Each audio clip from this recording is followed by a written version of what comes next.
they're having trouble keeping up with inflation. In fact, average hourly earnings were up 5.1% in June from a year ago, but that compares to the latest inflation number, which is up 8.6%. Brandon Arnold is the executive vice president at the National Taxpayer Union. Brandon, let me start with the one thing that the politicians like to talk about when it's lower, and that's the unemployment rate. It's a farce. It really is a farce. I hate that we use it. I hate that we in the media pick up on it. It is the worst metric out there. Give you an example why.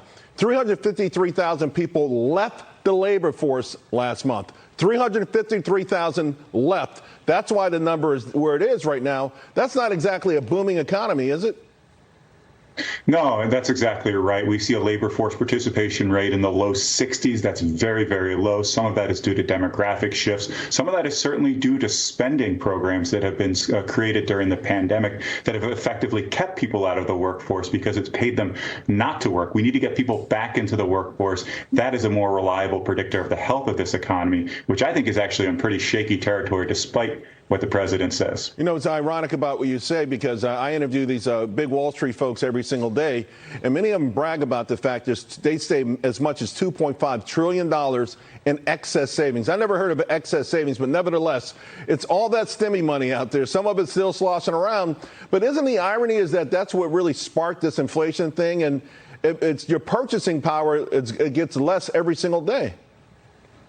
Yeah, that's absolutely right. I mean, the stimulus package that they passed at the beginning of last year put $2 trillion into the economy when the Fed was already flooding the economy with dollars. That ramped up demand for goods at a rate that was just unprecedented at a time when we were facing these supply chain constraints. That's why we have 8.6% inflation right now. And that's why despite strong wage growth, 5.1 wage growth, that's very strong wage growth, people are feeling left behind because they're losing purchasing power. They're losing the ability to buy stuff that they were accustomed to affording just a few months ago that's now out of reach for them. So on top of all of this, we've got the Federal Reserve, which its job is, their goal is actually make our wealth effect go backwards, to take money out of our pockets to make us less prosperous. I mean, that's really tough when there are some signs that parts of this economy have already begun to slow. So what do you make of that? Yeah, we absolutely need to see action from the Fed to rein in some of the excessive dollars they've pumped into the economy. We are going to see a federal funds rate increase later this month. I think you can put that in the books, especially with these job numbers that suggest the economy is doing a little bit better than most people thought. I still think we're in recession territory here. We had negative economic growth in the first quarter of this year.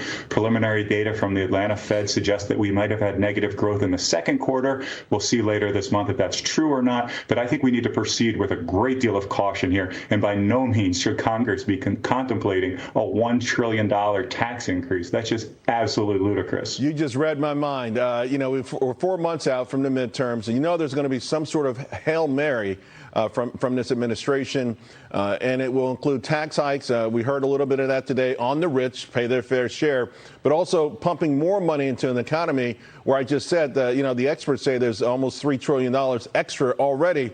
What would that do if they were to somehow get even more money into this economy? What would that do with this inflation picture? Well, we're seeing that at the state level to some extent. We're seeing stimulus packages passed in California and a dozen other states, and that's the exact wrong prescription because what it's doing is pushing more consumer demand. It's putting upward pressure on prices when we need prices to fall, obviously.